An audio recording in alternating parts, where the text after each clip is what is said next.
Hey, welcome back to my channel, Life Advantage Now with Andre Caraway, and glad to see you back to my YouTube channel. So now, today, I also have a good topic to go over. It's called knowing your vehicle. So today we're going to talk about knowing your vehicle, not only, on the outside, but also on the inside as well. So the first thing I want to go over, we also have some questions too that I, kind of got from my email. But the first thing I wanted to go over was knowing your vehicle. What you should be able to do prior to driving and we talked about vehicle inspections and all this stuff, but what you should be able to do is you should be able to pull in and out of spots. You should be able to get in between two cars. You should be able to pull forward without hitting anybody, without hitting a wall, without hitting a pole. You should know your vehicle. So a good practice, and how I learned, you can drive 50 miles an hour and pull up to a spot and not hit anything. And I'm not saying do that, but I'm just saying, this will help you out. Is especially if you just started driving, and this will help you with knowing the surroundings of your vehicle. Okay, and so if you get to a parking spot, go ahead and park. Just don't try and figure it out. Just go ahead and park. Get out and look at it. Okay, and get in your car. You drive. You go somewhere else. Go ahead and park. Get out and look at it. Okay, you'll know that you do that every single time. And then when next time when you park, say, okay, well, I was this far away every time that I park, so this time let me go just a little bit closer. And every time you do that, you'll kind of practice and practice and practice and get it in, and it'll be a little bit easier for you to kind of like be able to pull in the spots and pull closer without hitting anything. It's the same thing for backing up. A lot of people learn, that at night they can, or in parking garages, they can look at the lights and tell how close to get. But most cars now have cameras, so that's not a lot of stuff to have to worry about. But I wouldn't totally depend on them either, because they can kind of give you if you don't know your vehicle, it can give you a false impression of where you are when you're backed up, and you can actually hit something, okay, or be too far away. So the good thing is like I say, just practice it, knowing your vehicle. You get out, you back up, you use that camera, you know how far you can go, depending on where the bumper is, where the little lines are, whatever. So it's just good to kind of, you know your vehicle. Just kind of go through those things and practice that. Use that. It's something simple that kind of helps out, but it's always good. Every time you park, just get out and look, and I promise you, it'll make a big difference. Okay. The other thing is, and along with some questions that I had, was about what are some things that you need to know about your vehicle as far as on the inside. Now, a lot of this stuff is not specifically for a person. They can self do it, but all these new cars with all this new technology that tells you about your vehicle, you don't have to do a whole lot of this stuff, but it's some stuff that you should know. So one thing is about a spare tire. You should know where the spare tire is. You should know where the jacks are. You should know all that stuff. Okay, in case you get out to a point where there is no cell phone service or something like that, and you get a flat and you get stuck. And I would say for myself, whatever company that you have or whatever roadside assistance you can get, the safest thing to do would be to wait for them, because it's so dangerous, being out on the highway, out on the road and stuff like that, unless you're far off the road or something. But you're going to need that spare tire. You're going to need to check it, at least, most people don't check it at all, but, at least check it every 3 to 6 months just to make sure that it's in good condition. Um, and make sure that your jack and all that stuff is working, that you take it out and learn how to use that stuff. So that way when something does happen and you can't get a hold of anybody, you can try to change that tire yourself. Okay. Uh, Engine oil. I just think that, if you have an older car, you probably need to check it a little bit more. These new cars is not really such a big deal. Plus they tell you anyway. But um, it's still good to know, but I wouldn't worry too much about it, because if you're taking your car and you have it maintenance every all the time, then you won't have to worry about that. Uh, Windshield wipers.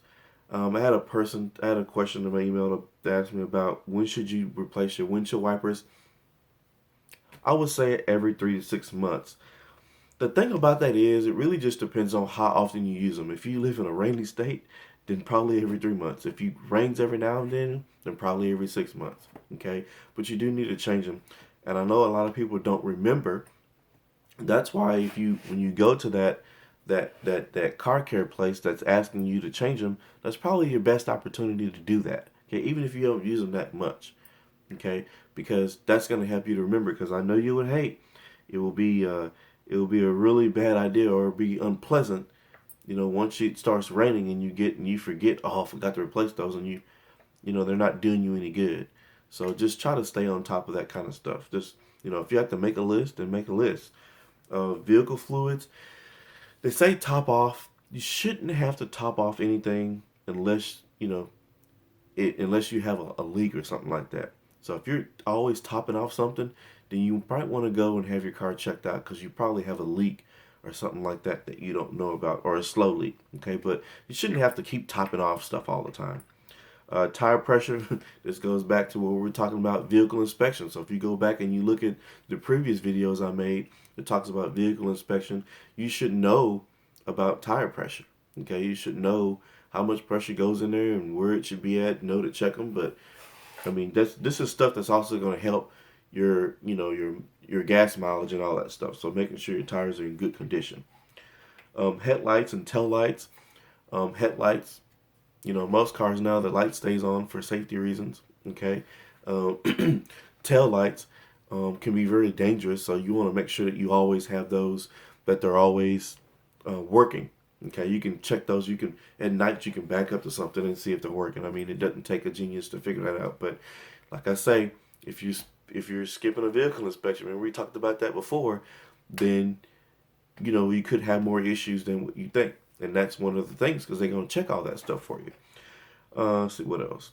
Someone asked me about car maintenance. When should you take your car to have the oil change and stuff like that? Maintenance.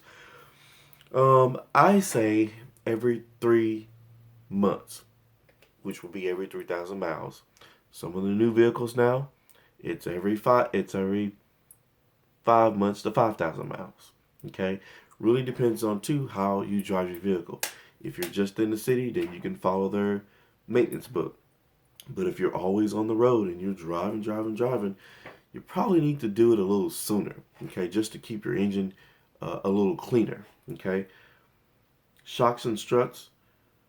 If your car is rocking, this also is a good deal too, because I know you just like, oh, it's just part of it, yeah. But the thing about your shocks and your struts, if you look that up, you'll find out that actually helps you to stop more accurately, okay, than being all over the place and trying to slow down and stop. If you get into an emergency and that's going to actually help you to stop. So it's good to have those checked out. If you need them replaced, most older vehicles, the car kind of rocks back and forth or rattles when you go over a bump. That's how you know in most older vehicles that they need to be replaced. But for the most part, I would definitely have those on any vehicle. If it's been a minute, go ahead and have those checked out. I don't know if it's every 60,000 miles, but I would definitely. You can always ask your person that you're going to take your car to. You can always ask them. They'll tell you. Okay. Um, Air filter. That's another one. Somebody asked me a question about that. When should I change my air filter? I think a good time to change your air filter is probably about every 6 months. Okay, that's also going to help your engine, going to help your fuel, your gas. It's going to help you get more mileage in your car. Okay, so it's good to go ahead and take care of that stuff. Emergency roadside kit. Most people, I mean, you need those, but like I say, it's better if you wait for that roadside assistance to show up, unless you're far out away. Okay, but everyone should have an emergency roadside assistance kit. It's just gonna make things a little safer for you. Okay, brakes. That's a big one right there.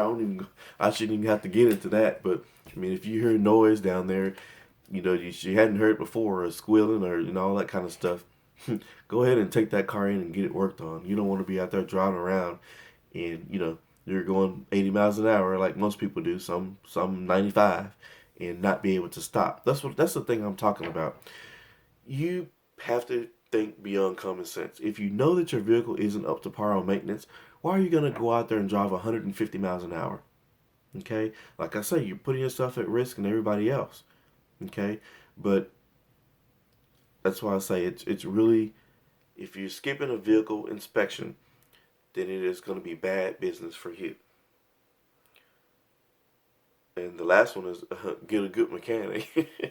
So I think that, you definitely need to find a mechanic that's not trying to, and most of your senses will tell you, if they're trying to get over on you or if they're trying to help you out. I have a mechanic that will fix something and realize, oh, there's something simple. Let me tighten that up real quick or something like that. That's a good mechanic. That's a mechanic that's checking your vehicle out the way it's supposed to be checked out. Okay? I mean, they shouldn't overlook stuff. The regular maintenance of your vehicle, when you take it in to have the oil change, they need to be looking over everything and telling you, hey, you're coming up on this, you're going to need to have this done soon, and then let you decide if that's what you want to do. Okay?